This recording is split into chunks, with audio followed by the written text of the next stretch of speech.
Hello, I hope your healing is going well. My name is Hong Jung, licensed therapist. I create a lot of healing content, especially around mental health. Today, we're doing something different. I am a firm believer of notion that healing requires sense of the community and depends on what community you keep. It can help or harm your healing process.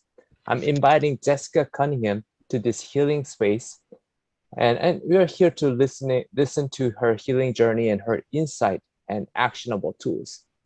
She's a writer, yoga teacher, and an advocate for mental health, and she has been great help for my YouTube videos. She helps write and edit scripts for all my videos, and please welcome Jessica Cunningham.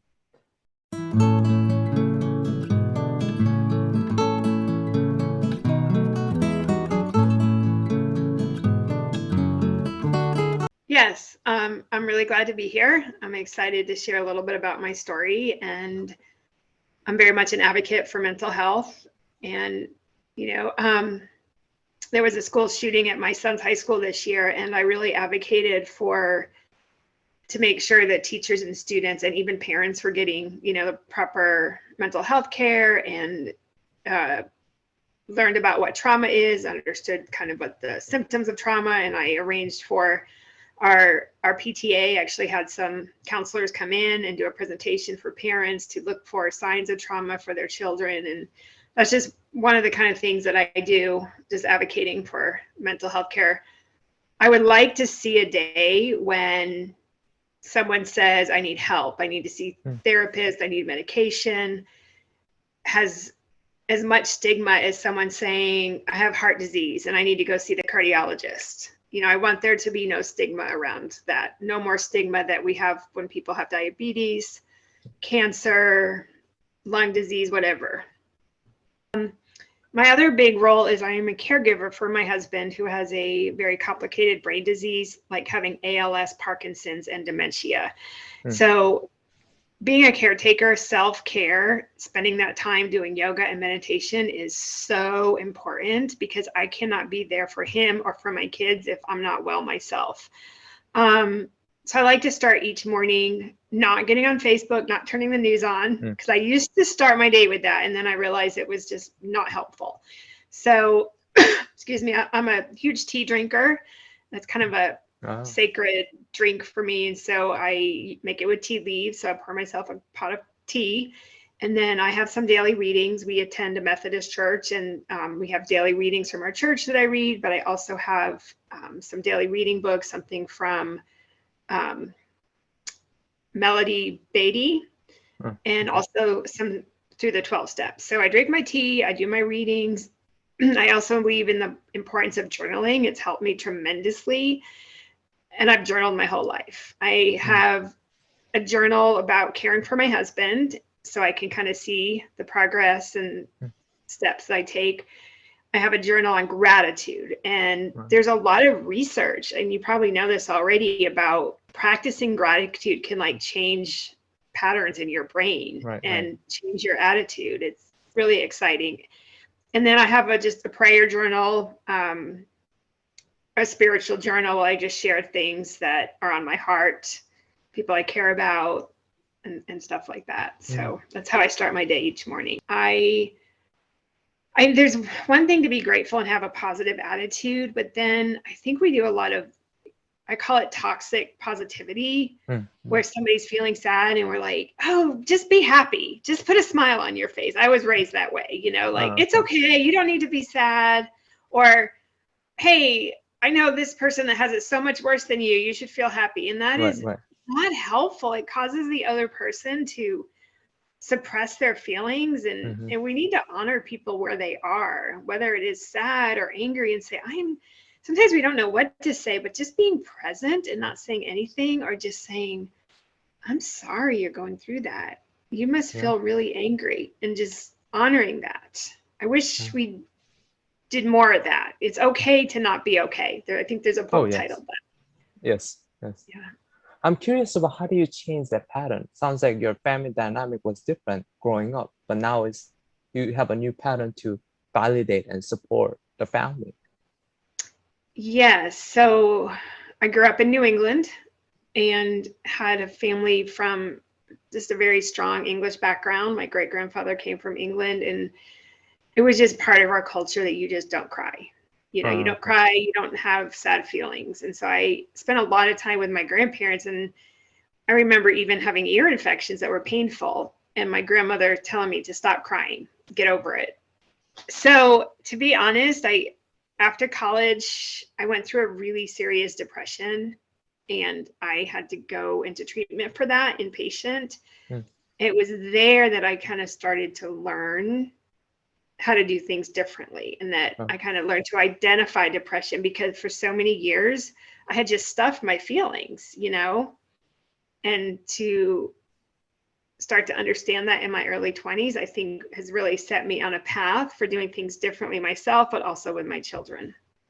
There's one thing I really like to practice that I learned in a yoga training, okay. and I would do it with my students, and I do it by myself, and it's called mindful walking. But it is you slow down your walk to a snail's pace, Oh, like literally slowly lifting one foot up, you're feeling your heel come down, you know, and then the ball of your foot and your toes. And so you're actually, and then you're also slowing your breath down, like you can kind of breathe in slowly as you take one step.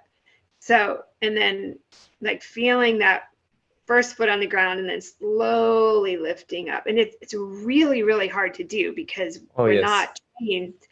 The Uh-huh. other thing is you realize it can affect your balance, can be hard, you know, because you're having to really slow down. But what that does for me, it was just life changing when I learned that. It's just, if I'm having a day that's frazzled and busy and I have a ton of things going on with my husband and work and the kids, and I'm just feeling kind of frazzled, I will take 5 minutes to do that slow walk. And Mm, it just brings me down. It just grounds me. It brings me back to the present moment. It brings me back to my breath.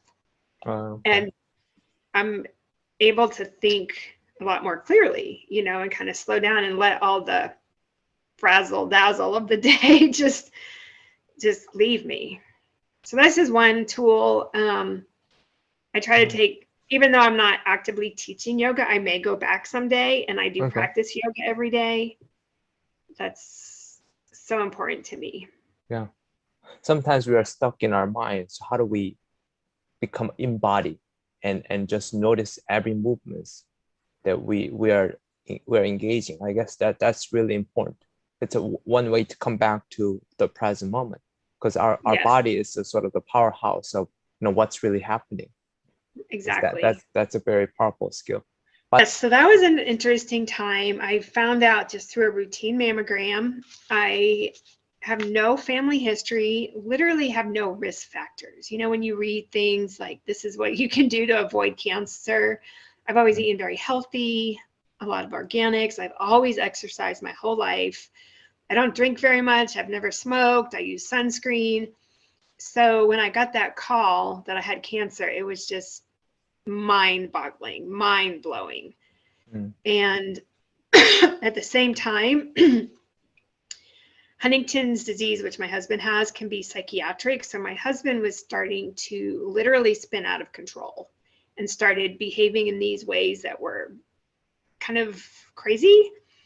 mm, But it was not him. It was like this disease had taken over his brain. And also, our one of my children was going through another life-threatening health situation. mm. And so literally it all hit at once. Wow. And yeah, so I just had to learn to slow down and take things one day, sometimes 1 hour, 1 minute at a time. I decided to take a very positive approach to my cancer. I didn't some people are really angry, and they're like, they say the F word towards cancer. And I decided to just take it slow and be like, what can I learn from this journey? What is God trying to teach me in this journey? I only thought positive. So, you know, you hear chemo is poison. Well, I chose to not listen to any of that. And I believe that the chemo is actually white light, healthy white light zapping me and zapping the cancer from my body. And I would do meditations and affirmations on all of that.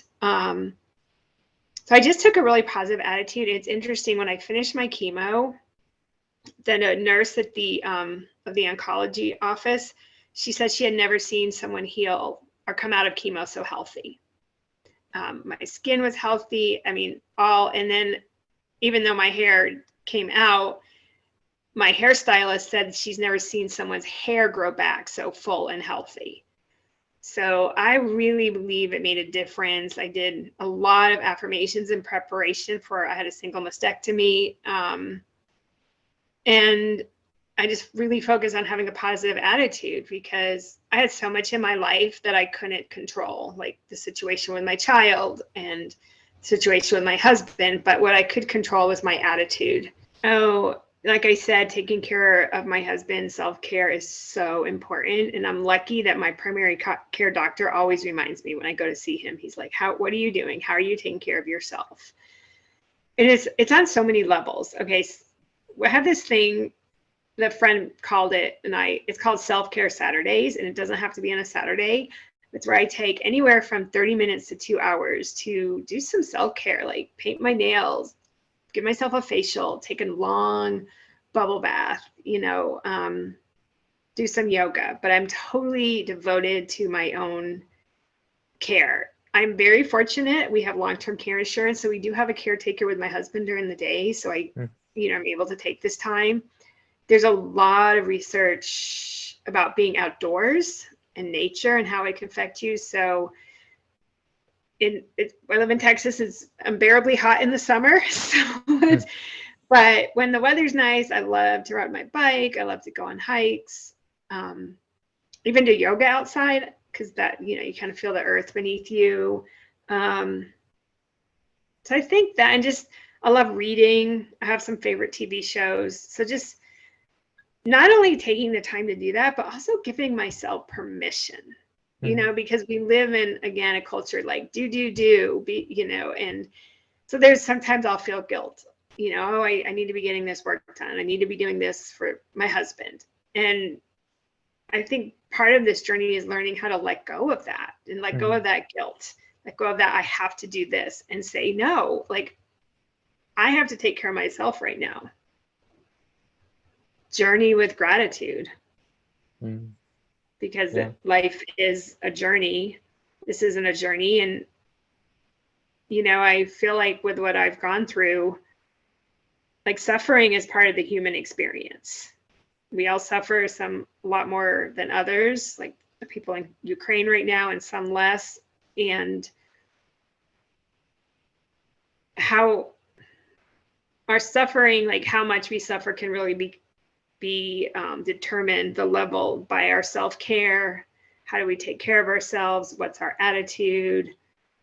And getting support too. I'm very fortunate that I have a really good therapist. I have close friends that when I'm feeling down, I can say, hey, I'm having a hard time, and they'll send some words of encouragement. So, and if I'm having a really hard day and I'm in a grumpy mood and I'm like, I'm not feeling very grateful, I'll just look outside and see, like, the spring coming and the leaves and the flowers coming, and I'll be grateful for that. A pretty bird.